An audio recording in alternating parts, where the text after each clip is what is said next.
Hi നമസ്കാരം. പുതിയൊരു വീഡിയോയിലേക്ക് എല്ലാവർക്കും സ്വാഗതം.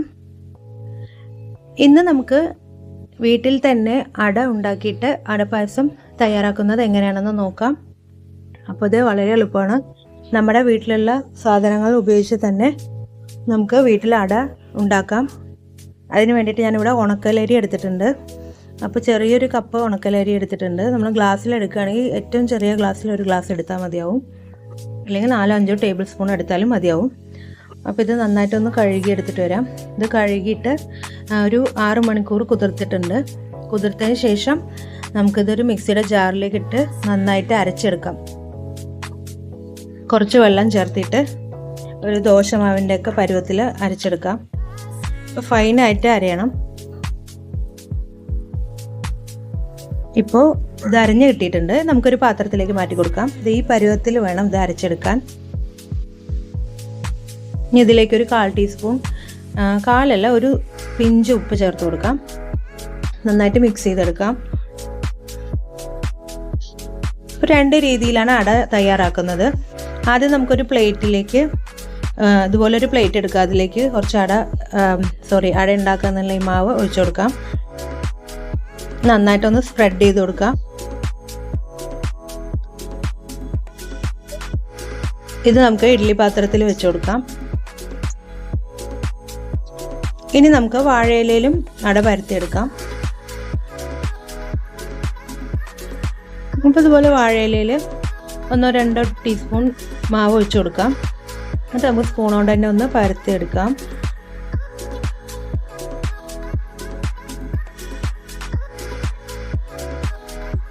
ഇതുപോലെ എല്ലാ ഇലയിലും പരത്തിയെടുക്കാം.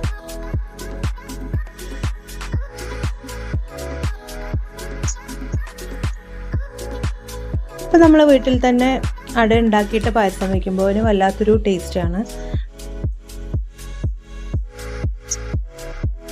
ഇതുപോലെ എല്ലാ ഇലയിലും നമുക്കിത് പരത്തിയെടുക്കാം.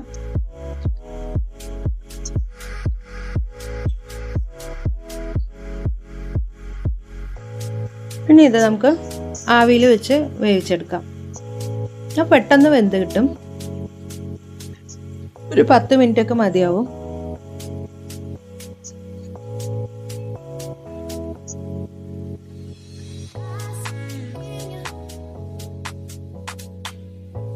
അങ്ങനെ നമ്മൾ പരത്തിയതൊക്കെ ഇതിൽ വെച്ച് കൊടുത്ത് ഇത് അടച്ചു വെച്ച് 10 മിനിറ്റ് വേവിച്ചെടുക്കാം.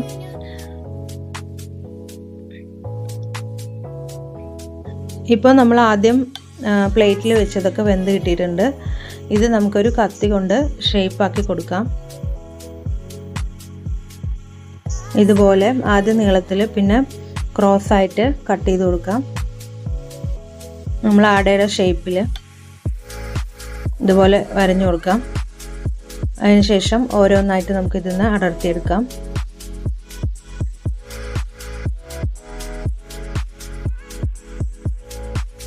കണ്ടോ, ഇപ്പോൾ ഇതുപോലെ കിട്ടും നല്ല ഷേപ്പിൽ.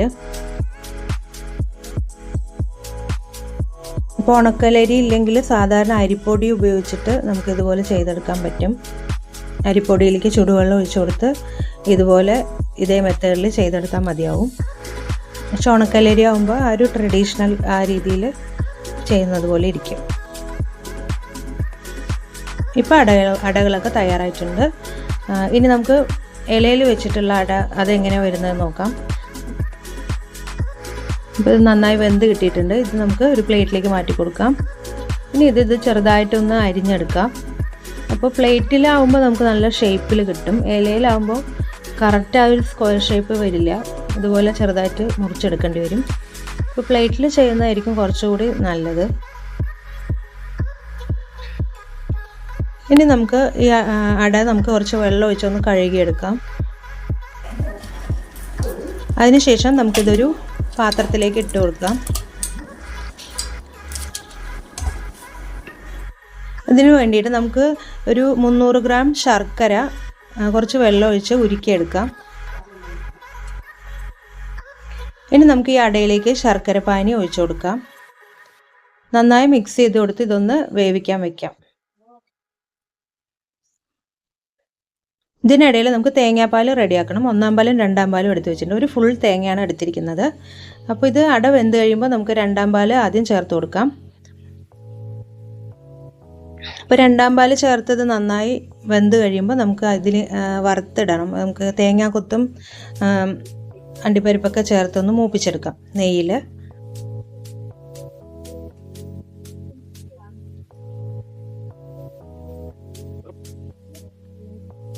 നമുക്ക് കുറച്ച് തേങ്ങാക്കൊത്തിട്ട് കൊടുക്കാം ആദ്യം.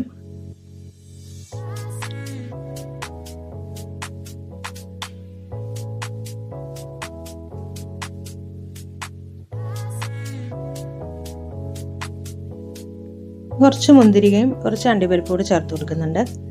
ഇപ്പോൾ ഇത് നല്ലപോലെ ഫ്രൈ ആയിട്ട് വന്നിട്ടുണ്ട്. ഇനി നമുക്കിത് മാറ്റി വയ്ക്കാം. ഇപ്പം നമ്മുടെ അട 2-ാം പാൽ ഒഴിച്ചതിന് ശേഷം വെന്ത് വന്നിട്ടുള്ളതാണ്. ഇതിലേക്ക് 1 ടീസ്പൂൺ ചുക്ക് പൊടി കൂടി ചേർത്ത് കൊടുക്കുന്നുണ്ട്, നമ്മുടെ ജിഞ്ചർ പൗഡർ. പിന്നെ ഇതിലേക്ക് ഏലക്കായ പൊടിച്ചത് 1 ടീസ്പൂൺ ചേർത്ത് കൊടുക്കുന്നുണ്ട്. ഇനി ഇതിലേക്ക് 1-ാം പാൽ ചേർത്ത് കൊടുക്കാം. 1-ാം പാൽ ചേർത്ത് കഴിഞ്ഞാൽ പിന്നെ അധികം ഇത് തിളപ്പിക്കാൻ വെക്കരുത്. ഇതിൻ്റെ കൂടെ തന്നെ നമുക്ക് വറുത്ത് വെച്ചിരിക്കുന്ന തേങ്ങാക്കൊത്ത് കൂടി ഇട്ട് കൊടുക്കാം. ഇപ്പോൾ അടപ്പായസം ഒരുവിധം തയ്യാറായി കഴിഞ്ഞു. അപ്പോൾ ഭയങ്കര ടേസ്റ്റാണ്. അപ്പോൾ ഓണത്തിന് എല്ലാവരും ട്രൈ ചെയ്ത് നോക്കണം. ഇപ്പോൾ നമ്മുടെ പായസം റെഡി ആയിട്ടുണ്ട്.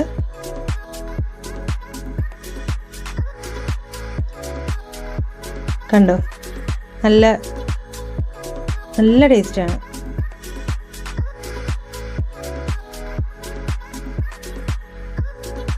അപ്പോൾ വീഡിയോ ഇഷ്ടപ്പെട്ടെങ്കിൽ ലൈക്ക് ചെയ്യാനും സബ്സ്ക്രൈബ് ചെയ്യാനും മറക്കരുത്. Thank you.